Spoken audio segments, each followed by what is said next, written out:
So I want you to take a good look at this. And this is why you've never been able to stick to an exercise program before.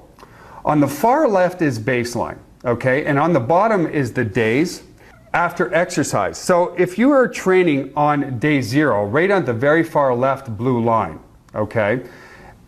At the end of day 1, which is the first day after you've finished your exercise program, which is basically down here, then you're in a very high state of catabolism, right here, okay? Now what happens is the muscles stay in a state of catabolism for up to 5 days.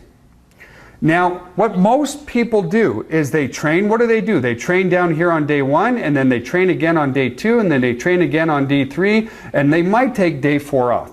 This is what you need to do. Is let's say we're training our chest muscle. Well, this is baseline on day 1 over here, and we come all the way down, and we train the muscle, and then one day after the exercise is when we're in a severe catabolic state, because remember, exercise breaks the muscles down.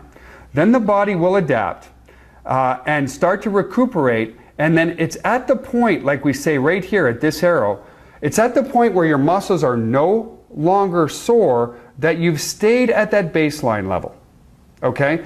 It's about 5 days, sometimes even 6 days after, or right at the point where you're not sore, where the muscles actually go into a state of anabolism and grow, recuperate, and create a new baseline. Your muscles are bigger at the top over here. Okay, so point of where you're no longer sore. So what do most people do?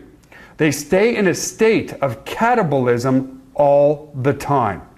Okay, if you're staying in a state of catabolism all the time, it's again going to create those emotions of I don't like this stinks, I don't want to continue to do it again. Okay, so the key is to do short duration exercise and then don't hit that same body part for 10 more days.